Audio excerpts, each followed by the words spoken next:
श्री स्वामी समर्थ। नमस्कार मंडळी, स्वागत आहे तुमचे माझ्या यूट्यूब चॅनलवरती। आजचा दिवस तुम्हाला खूप छान सुखाचा आनंदाचा जाऊ हीच स्वामींच्या चरणी प्रार्थना करते आणि आज या नवीन व्हिडिओला सुरुवात करते।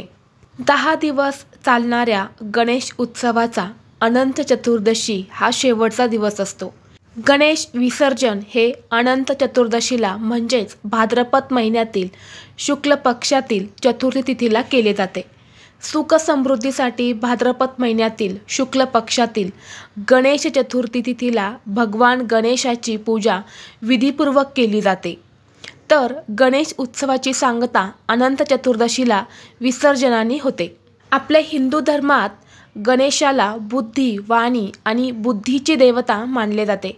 यामुळेच कोणत्याही शुभ कार्यात सर्वप्रथम गणपतीचे आवाहन केले जाते, त्यानंतरच इतर देवी देवतांची पूजा केली जाते।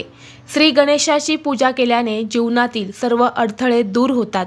यासोबतच गणेशाची पूजा केल्याने घरातील वास्तुदोषही दूर होतो। भाद्रपद महिन्यातील शुक्ल पक्षातील चतुर्थी तिथीला गणेशाचा जन्म झाला असं मानलं जातं आणि त्यामुळेच गणेश चतुर्थीच्या दिवशी प्रत्येक घरात गणपती बाप्पांची स्थापना केली जाते। 10 दिवस त्यांची पूजा केली जाते। अनंत चतुर्दशीच्या दिवशी गणपतीची मूर्ती नदी किंवा तलावात विसर्जित केली जाते। गणेश चतुर्थीच्या दिवशी जेव्हा आपण आपल्या घरामध्ये गणपती बाप्पांची मूर्ती स्थापित करतो, तेव्हा त्या मूर्तीसोबतच आपण एक पाण्याचा कलशसुद्धा स्थापन करत असतो। त्या कलशामध्ये एक सुपारी असते, एक नाणं असतं आणि त्या कलशाला आंब्याची किंवा खाऊची पाने ठेवली जातात आणि त्यावरती एक नारळ हा ठेवला जातो।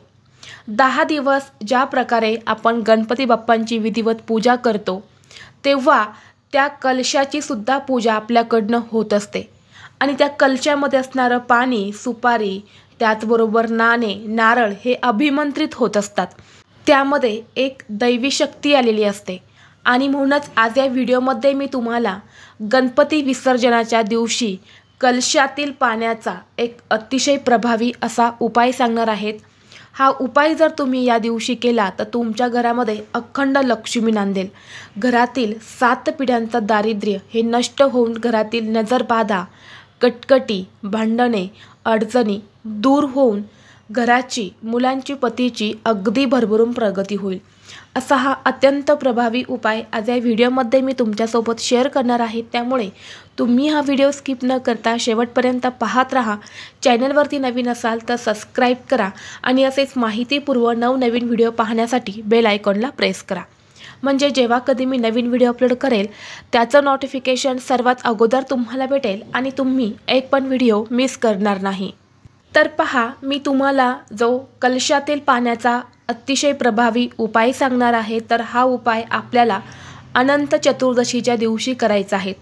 जर तुमच्या घरामध्ये गणपती बाप्पा हे विराजमान असेल आणि या गणपती बाप्पांचा विसर्जन हे तुम्ही अनंत चतुर्दशीला करणार असेल तर त्याच दिवशी तुम्हाला हा उपाय करायचा आहे। जर तुमच्या घरामधले गणपती बाप्पा हे 6व्या दिवशी तुम्ही विसर्जन करत असेल, 7व्या दिवशी करत असेल किंवा 8व्या, 9व्या, 10व्या या कोणत्याही दिवशी जर तुम्ही विसर्जन करत असेल तर त्याच दिवशी तुम्हाला हा उपाय करायचा आहे। म्हणजेच काय, जर तुम्ही 6व्या दिवशी विसर्जन केलं तर त्याच दिवशी तुम्हाला हा उपाय करायचा आहे। 7व्या दिवशी केलं तर 7व्या दिवशी तुम्हाला हा उपाय करायचा आहे।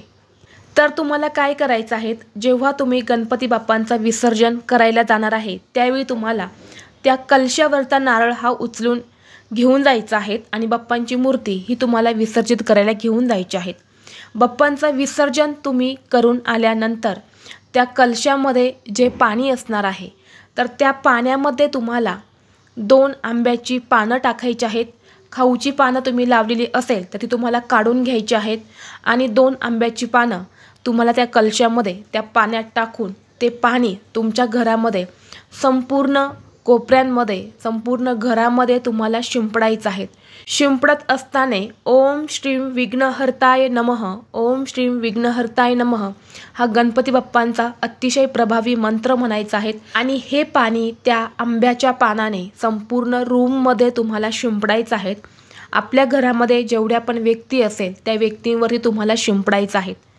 हे पाणी शिंपडल्याने काय होतं, जर आपल्या घरामध्ये काही अडचणी असेल, घरामध्ये काही नकारात्मकता असेल, कोणी आपल्या घराला वाईट दोष लावलेले असेल, अशावेळी आपल्या घरामध्ये अनेक प्रकारच्या अडचणी येत असतात. सतत घरामध्ये भांडणं होतात, आलेला पैसा घरामध्ये टिकत नाही, तसेच आजारपण वाढत जातं, मुलांची प्रगती होत नाही, कुटुंबाची प्रगती होत नाही, घरामध्ये सतत वाद विवाद कलह होत असतो, सुख शांती टिकत नाही. जर तुम्ही हे पाणी आपल्या घरामध्ये शिंपडलं तर गणपती बाप्पांच्या कृपेने घरातील सर्व विघ्न, संकट, अडचणी, दुःख हे दूर होतील आणि घरामध्ये अखंड लक्ष्मी नांदेल. घरातील संपूर्ण गरिबी आणि दरिद्री ही नष्ट होऊन कुटुंबाची प्रगती व्हायला सुरुवात होईल. हे जे पाणी असतं तर या पाण्याची आपल्याकडनं एक विधिवत पूजा झालेली असते. जेव्हा आपण गणपती बाप्पांची आरती करतो तेव्हा ते पाणी अभिमंत्रित झालेलं असतं आणि त्या पाण्याचा जर आपण अशा पद्धतीने घरामध्ये उपयोग केला तर नक्की घरातील अनेक अडचणी ह्या दूर होतात. तसेच बाकीचं उरलेलं पाणी जे आहे तर ते तुम्हाला एका बॉटलमध्ये भरून ठेवायचं आहे आणि दररोज थोडं थोडं पाणी हे तुम्हाला अंघोळीच्या पाण्यात टाकायचं आहे.